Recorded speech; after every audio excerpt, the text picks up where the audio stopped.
But in 2001, suddenly the media paid some interest, because then something appeared that was almost impossible to overlook.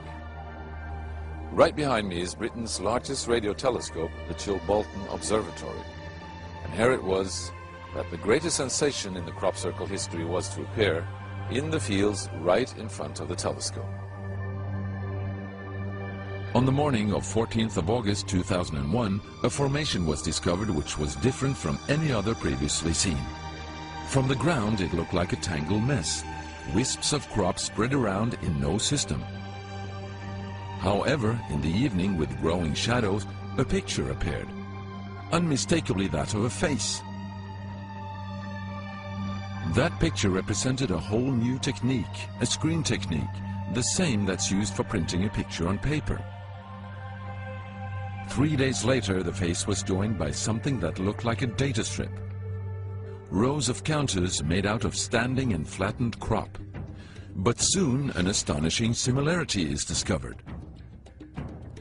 In 1974, the astronomer Carl Sagan composed a message that NASA sent into space from the Arecibo telescope in Puerto Rico. Binary figures which constituted a graphic code presenting key factors about humans and the planet we live on.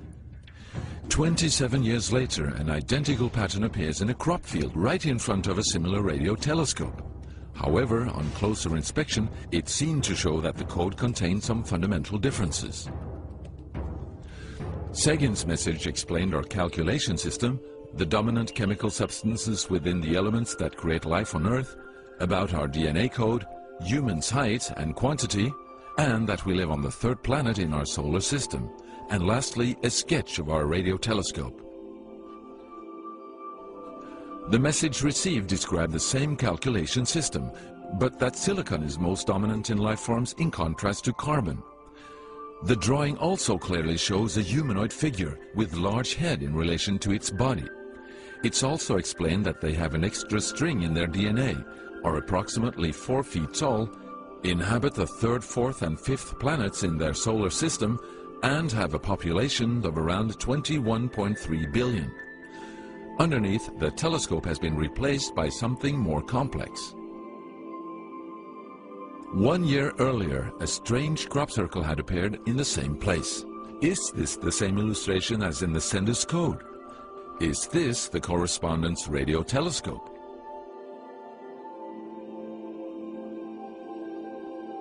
If this is not an extremely clever and well-calculated joke conducted by humans, is it a serious response from an alien civilization? The Chilbolton crop formations really gave new life to the speculations of who is behind this. Is it aliens? Where do they come from? And what is their purpose of this type of communication? The following year, very nearly on the same day, a new picture appears that gives new force to the alien theory, this time in Crabwood, near the town of Winchester in Hampshire. Once again we see a face, but this time there is an unmistakable resemblance to something extraterrestrial. The picture also contains a print, somewhat similar to that of a CD, with something that appears to be a coded message. This formation also has a new type of design, this time with horizontal line patterns of variable thickness, similar to that of a TV picture. The message on the disc is similar to a spiral band built up of many boxes. But data expert Paul Weige manages to decipher the message. And I had to enlarge the disc quite substantially on the computer and run some image analysis over it to make it clear so that I could see what was a standing tuft and what was flattened. And while I was doing this, I noticed that every so often there was almost a mistake in the diagram. It was like there was a tuft, where the little square tuft, it had done sort of half size. I thought that's a bit odd, and it seemed fairly regular. I was going round, and I sort of counted up, and it was sort of literally every sort of 8 bytes or whatever. And I thought, oh, 8 bytes, and you know, from the computer side, is obviously some sort of binary code. So then I did the straightforward thing. I just converted it into ASCII, which is the standard sort of computer language that you encode the alphabet in.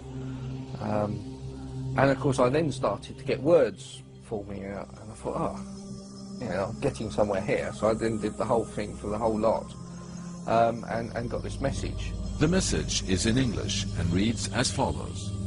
Beware the bearers of false gifts and their broken promises. Much pain, but still time. There is good out there. We oppose deception. Conduit closing. Many have been surprised by this message. Are there aliens with such faces that we should be aware of? Or is this a picture of the sender?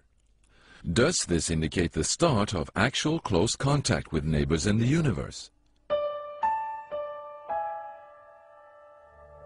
My own, and this is only a hypothesis, belief about this, is that there's an effort of the extraterrestrials are gradually trying to communicate with us. A very slow process, giving us a lot of time to digest the fact that we may not be alone